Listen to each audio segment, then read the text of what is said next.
Esse estudo aqui, ele foi publicado numa revista, tá, da Europa, em Londres, e ele fala sobre a influência, tá, a influência das emoções na aprendizagem e na memória. Então ele fala aqui, ó, vou ler aqui para vocês, tá? Cadê a parte que ele fala aqui, ó? Ó, quem vai fazer cursinho baratinho de internet, presta atenção. Assim, é científico, tá, pessoal? Não é eu que tô falando, tá? É científico a parada, tá? Ó, recente estudo de neuroimagem encontrou um indicativo que a amígdala e o córtex pré-frontal, tá? A amígdala, que vai gerar a resposta emocional, e o córtex pré-frontal, tá? Eles cooperam com a parte temporal, né? O lobo temporal, parte medial do lobo temporal, interagem com a modulação, né? Então eles modulam a consolidação da memória. Ele está falando que o córtex pré-frontal ele vai fazer a aquisição, né? Eu adquiri o conhecimento e a formação desse conhecimento, tá? E o hipocampo, que é a estrutura uma estrutura aqui no lobo temporal que participa também do sistema límbico, ele vai fazer o sucesso na aprendizagem e na retenção da memória de longo prazo. Léo, o que isso tem a ver com o cursinho? Tá? Então, basicamente, para você adquirir conhecimento, você tem que ter uma resposta emocional positiva para que o teu córtex pré-frontal adquira esse conhecimento, né? E aí você vai ter uma consolidação da memória de longo prazo e da aprendizagem pelo hipocampo. O hipocampo é o centro responsável pela memória, tá? Beleza. Então vamos lá. O vestibular, né? Quem vai fazer o Enem? O Enem é o quê? É uma prova de memória, concordam comigo? Não é a prova de ensino médio, é uma prova de memória. Quem lembrar dos conteúdos vai passar, né? Você precisa lembrar. Se tu lembrar da fórmula, tá certa a questão. Se tu lembrar lá como é que faz uma proposta de intervenção, você vai lembrar da proposta de intervenção e vai ganhar lá, vai fazer uma boa redação. Se você lembrar o que é uma tese, lá na hora de escrever a redação, vai ter um problema social, você vai se posicionar em relação àquele problema, vai botar uma tese, ó, eu acredito nisso. Vai argumento 1, argumento 2, vai botar um argumento, vai justificar, vai provar que aquele teu ponto de vista, você acredita naquilo. Por exemplo, eu tô aqui falando, fazer cursinho, comprar cronograma online é botar dinheiro fora. Beleza, essa é a minha tese. Agora argumenta, prova que isso é possível. Tá aqui vários artigos científicos provando. Entendeu? Então você tem que falar até papagaio fala, tem que provar. Então veja bem, quando você faz um cursinho, o que acontece? Você tem um método de estudo passivo. Léo, o que é passivo? Você está recebendo informação. Pensa comigo, tá? Pensa comigo aqui, ó. Pensa comigo, Yara, ó, presta atenção. Ao longo dos milhares de anos, pensa o cara lá das cavernas. Pensa que não tinha matemática, não tinha livro de biologia, não tinha agricultura, não tinha nada. Como é que esse cara aprendeu?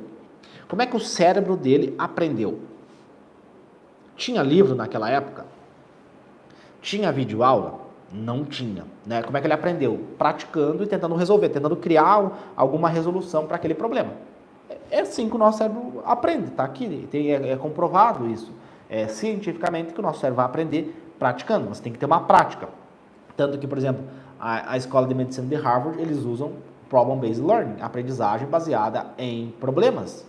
Você tem que pegar problemas, usar os problemas do mundo real como um veículo para você adquirir a aprendizagem. Por isso que o Brasil é o pior do mundo em educação, porque nós não fizemos aqui. Aqui tu é passivo. Tu senta lá no cursinho, senta na sala de aula, o teu professor fala, ele fala, e você sai da sala de aula e não aprendeu nada. Me conta aí, ficou 1 hora assistindo a aula no cursinho, o que tu aprendeu? Aí tu pergunta pro professor que aula que ele deu. Ele sabe tudo, por quê? Porque o cérebro estava sendo estimulado durante a aula era do professor, não o teu. Então tem que inverter esse processo, tu tem que falar, e não o teu professor. Entendeu? E aí, o que isso causa? Ser passivo, não adquirir conhecimento. O que isso vai causar na vida do vestibulando de medicina? Então, ele não tem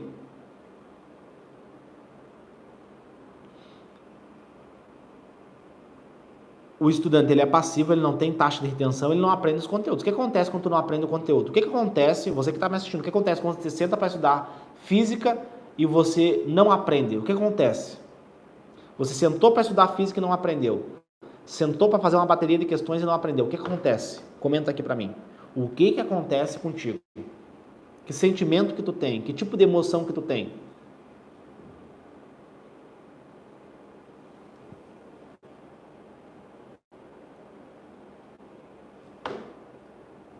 O que acontece, pessoal, nas emoções de vocês? Comenta aí pra mim. Fica triste, fica feliz, fica ansioso? O que acontece? Que tipo de sentimento tu tem? Quando tu zera a prova? Ó, desiste, frustração, desânimo. O Pedro, né? Desânimo. Tristeza, ó a dislexia. Frustração, choro, ou seja, são tudo emoções negativas. Medo. Então, ó, presta atenção, Yara. Ó, olha o pessoal tá falando, frustrado, triste, né? E aí, olha que louco, tu não aprendeu o conteúdo 1. Na outra semana, o professor de física já vai dar o conteúdo 2. Na semana 3, ele já vai dar o conteúdo 3. E por aí vai indo. Então, tu não aprendeu nem o conteúdo 1 e já tá lá no conteúdo 3. E você já tá com uma resposta emocional negativa. Entendeu? Você já tá com uma resposta emocional negativa. E aí, o que as emoções fazem? As emoções, elas nos ajudam, é uma ferramenta que nós temos, né? São ferramentas que nós temos para interpretar o ambiente. Então, por exemplo, quando eu passei em medicina, eu fiquei super feliz. Eu tive uma resposta emocional positiva, né? Quando eu fui humilhado, quando as pessoas falaram que eu não ia conseguir passar em medicina, eu tive uma resposta emocional negativa. Eu me senti triste, me senti incapaz. Então, as emoções, elas são feitas para nós entender as situações, né? Por exemplo, se eu convido você para tomar um café comigo, vamos tomar um café ali, vamos conversar. Durante esse café, eu te trato mal. Você vai ter uma resposta emocional negativa. Mas se durante o café eu te trato bem, eu te elogio, eu falo, ó, vamos junto comigo, vem junto comigo, eu vou caminhar junto com você até a medicina. Você vai ter uma resposta positiva, você vai, na próxima semana, se eu te convidar para tomar um café, você vai aceitar. Ou não vai aceitar se for uma resposta emocional negativa. É a mesma coisa com a física. Se você tem uma resposta emocional negativa, semana que vem você não vai querer estudar, você vai querer procrastinar. Aí tu procrastina uma semana, na outra semana tu já tem matéria atrasada, já virou aquela bola de neve e aí você não rendeu nos estudos. E o cursinho tá rodando o cronograma e não tá nem aí para ti, Yara. Eles não estão nem aí para ti, por quê? Se tu não tá seguindo, entendeu? Se tu não tá acompanhando, o problema é teu. O professor vai passar semana 1, semana 2, semana 3, semana 4, aí a tua taxa de retenção de 5% é a taxa de retenção que o aluno tem, e aí ele não vê resultado, ele fica empacado. Só que acontece, no cursinho, nós somos seres sociais, então tu tá num ambiente coletivo, tá? Tu tá num ambiente coletivo, então nós somos seres sociais. O nosso DNA primitivo, ele tem um código, ele tem uma informação lá no nosso DNA que é o seguinte: você precisa viver em grupo para sobreviver. Tem que ficar em grupo. Você precisa viver em grupo, senão tu não vai sobreviver. Então tu quer ser aceito no grupo, tu quer receber validação, você quer que as pessoas te elogiem, você quer ser bem visto, né? Aquela questão da autoimagem, do ego, né? Tu quer se sentir bem. E aí tu olha para o lado, né? Tu tá num ambiente tóxico, né? Ali de competição, de comparação, meu concorrente, vagas, nota de corte, nota, acertos, isso e aquilo, né? Um ambiente extremamente tóxico, que isso, nota de corte, número de questões, isso daí desregula demais o teu nível emocional, é uma gangorra emocional, é um sobe e desce horrível, né? É muito ruim isso, e tu tá naquele ambiente, né, de extrema competição. E aí você tá com todos esses problemas, não tá rendendo, tá com matéria atrasada, né? Já tá indo dormir meia-noite, já estuda 12 horas por dia, né? Porque daí é 8 horas no cursinho, ou 4 horas no cursinho e 4 horas estudando, é muito tempo, né? Daí você já tá indo dormir tarde, já não tá tendo um tempo de lazer, já não tá conversando com seus amigos, tá tendo vários problemas. E aí o cursinho andando, a matéria andando, né? E aí você olha pro lado, tem o nerd. Toda sala de aula tem um nerd, né? Sempre tem um nerd. Léo, o que é um nerd? É o cara que o professor falou, ele memorizou, aprendeu, nunca mais esqueceu. Ele viu de longe, ele nem leu o livro, ele viu assim, ó, de longe o livro. Ele viu de longe o material. E já entrou no cérebro dele, ele já guardou, nunca mais esqueceu. Esse cara é o que tem a facilidade, tem a genética, que nem emagrecer. Tem pessoas que têm facilidade para emagrecer e tem pessoas que têm dificuldade para emagrecer, né? Esse cara, ele tem a genética, ele é o nerd, o famoso nerd, ele tem a genética. Aí tu pergunta, tu estudou? Não, nem estudei. O cara nem estuda. O cara é um baita de um preguiçoso. Só que acontece, o cara não precisa se esforçar, porque ele tem a genética, né? Ele tem a parte genética ali do cérebro dele, que ele bate o olho e ele já aprende. O cara dorme, não estuda, não faz questões, ele só... Pum. É o cara que tem a genética. E aí você olha pro lado e você vê esse cara. E aí tu olha e pô, mas olha o cara que sabe fazer tudo. Eu não sei.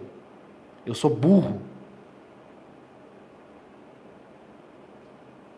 E aí você fica naquela. E aí começa a ter uma ruminação mental, você começa a ficar ansioso, você começa a ficar nervoso, você começa a ficar deprimido, e aí você fica empacado. Por quê? Tá falando aqui, né? Artigo científico está falando aqui que as tuas emoções, elas vão bloquear, né? Elas vão agir tanto de forma positiva como de forma negativa. Vocês entendem? Então, assim, tem uma imagem aqui bem legal desse artigo, quero mostrar aqui para vocês. Deixa eu achar ela.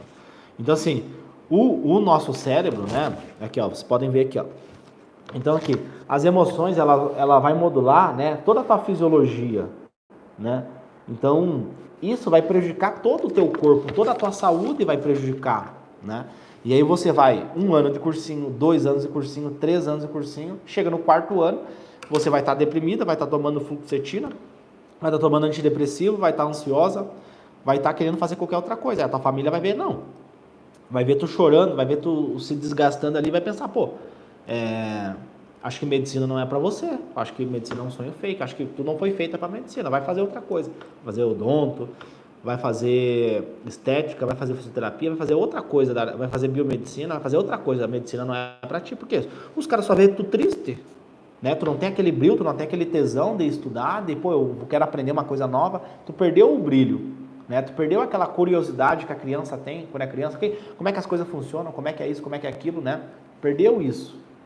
A tua família, teus amigos vê tudo isso acontecendo na tua vida, tu não tem tempo de lazer, né? Não consegue ter lazer para ver seus amigos, para ver seus familiares, e aí você fica naquele looping, né? E isso trava, isso freia a aprendizagem, entendeu? Isso inibe, atrofia a tua capacidade de aprender, tu não aprende, tá aqui, ó, é científico. Então, por isso que eu enfatizo novamente, você assinar um cursinho online, ou você ver vídeo no YouTube, ou você seguir cronograma, é você assinar a sua reprovação, tá? Do ponto de vista científico.